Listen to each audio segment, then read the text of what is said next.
Ever catch yourself daydreaming about a book that's different every time you open it? Like it literally shifts, changes with your understanding. Whoa. It's not just sci-fi anymore. Yeah. We're diving deep into the unexpected future of text, and trust me, the reality is wilder than you might think. It really makes you question, what does text even mean these days? Yes. These sources paint a picture of something so dynamic, interactive, less about words on a page, more like stepping into a thought space. Exactly. Yeah. And for all you learners out there, this isn't some abstract tech talk. We live and breathe information. Right. And text is the backbone of it all. But one source made a point that really stuck with me. Text might be more enduring than we realize. Yeah. Think about it. Cave paintings, they fade. Recordings degrade. But words carved in stone, those things last millennia. Yeah. It's that permanence that Yeah. makes text so powerful and Yeah. connects us through time in a way other mediums can't quite replicate. Mm. But there's a paradox here. We're creating more text than ever, but in its digital form. And that brings up a whole different set of challenges. right, the digital dilemma. We think of digital as forever. But is a Word doc really going to be readable in a century? Right. What about all those brilliant notes you've typed up? This isn't just theoretical. It affects our own digital legacies. One source called it the software time bomb. What happens when the programs we need to access our files become obsolete? It made me wonder how future generations might interpret our version of history if they can't even open the files. Okay, so we've got this legacy of lasting text, but the future of it is kind of shaky. Yeah. What's the solution? Well, the sources suggest we need to rethink text entirely. Not just preserve it, but make it more dynamic, more responsive to the reader. They call it timeful text. It's a fascinating concept. Imagine textbooks that adjust to your learning pace. You master a concept, boom, the text unfolds a little further, maybe even using spaced repetition to help solidify that knowledge. So it's like having a personalized tutor built into the text itself. Right. Sign me up. Yeah. But it's not just about education, right? Like, The sources suggest this could revolutionize storytelling too. absolutely. Imagine narratives that respond to your choices, or even the time of day you're reading. It blurs the line between author and reader, creating this dynamic, evolving experience. But even with all this talk about high-tech text, there's a surprisingly ancient element that keeps popping up in the sources: visuals. Yeah, it's like we're hardwired to crave images alongside our words. Think hieroglyphics, cave paintings.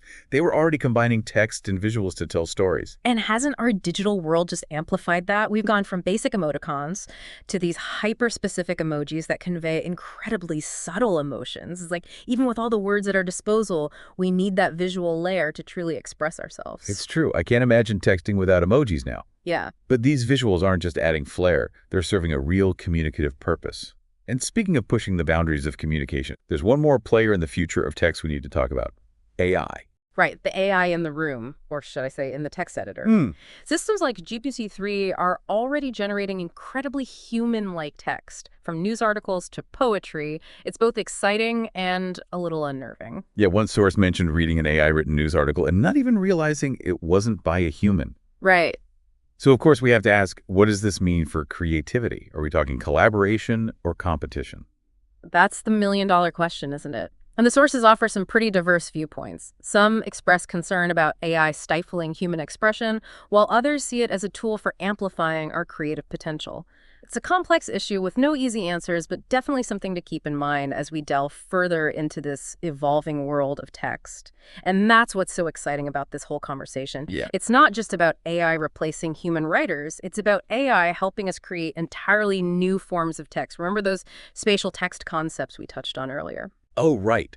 Where text isn't confined to a flat page. Like, imagine building your research paper as a 3D model you can actually walk around in. One source described these platforms immersed and soft space, where you collaborate with others in a shared virtual space, pulling up documents, sketching diagrams. It's mind-blowing. It speaks to that very human desire to break free from limitations, doesn't it? Yeah. For centuries, we've been bound by the physical page, but digital text has the potential to be so much more fluid, dynamic. One source even drew a parallel to oral traditions, how storytelling used to be this living, breathing exchange. They argued that digital text, with its interactivity and responsiveness, could represent a kind of reascension of that oral tradition. That's such a cool way to think about it, and it makes you realize, even with all this futuristic tech, the core of communication hasn't really changed. It's still about sharing ideas, telling stories, connecting with each other in meaningful ways. Exactly. And that's where those programmable text ideas come into play. One source described it as giving users the tools to shape their own textual experiences.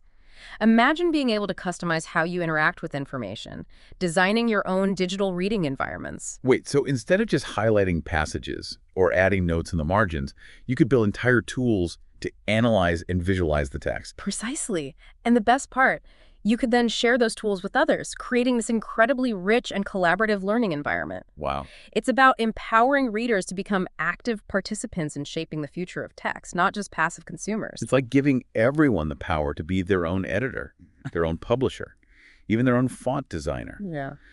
But with all this talk about customization and individual experience, the sources also emphasize the importance of shared meaning. Like, how do we ensure that we're all on the same page, literally and figuratively, as text becomes more dynamic, more personalized? That's a crucial question. One source suggested that we need to rethink how we approach things like glossaries, definitions. Yeah. In a world of constantly evolving text, we need ways to ensure that everyone has access to the same core understanding. It's like, sure, I can customize my digital environment to make reading more engaging.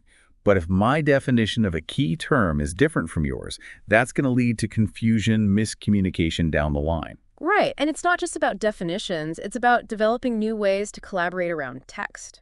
Imagine tools that allow us to see multiple interpretations of a text side by side, or platforms that make it easier to track the evolution of an idea across different authors and time periods. The possibilities are truly endless. Okay, so we've gone from worrying about digital preservation to imagining a world where text is this dynamic, shape-shifting entity. It's a lot to process.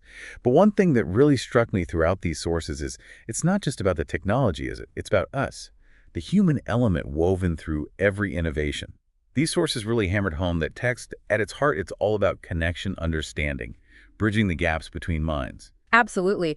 One source even went so far as to say, text does not move at its own speed. It moves at yours. Wow. It's a powerful reminder that, we're not just along for the ride here. We shape how text evolves, how it's used, what it even means in this new digital age. Which is both exciting and a bit daunting, right? We're not just inheriting the future of text, we're actively creating it.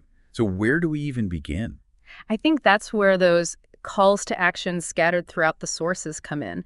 They weren't just presenting these possibilities. They were urging us to think critically about our relationship with text. Yeah. What role do we want it to play in our lives? What kind of digital legacy are we building? And not just individually, but collectively, right? Like if text is becoming this shared dynamic space, we need to think about accessibility, about ensuring everyone has the tools and the understanding to participate. It's like, imagine a world where literacy isn't just about decoding words on a page, but about navigating and shaping these multidimensional information spaces.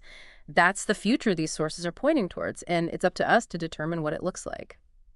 So as we wrap up this deep dive into the unexpected future of text, here's a final thought for you to ponder. If you could rewrite the rules of how we read, write, and connect through text, what would you change? What would your ideal future of text look like?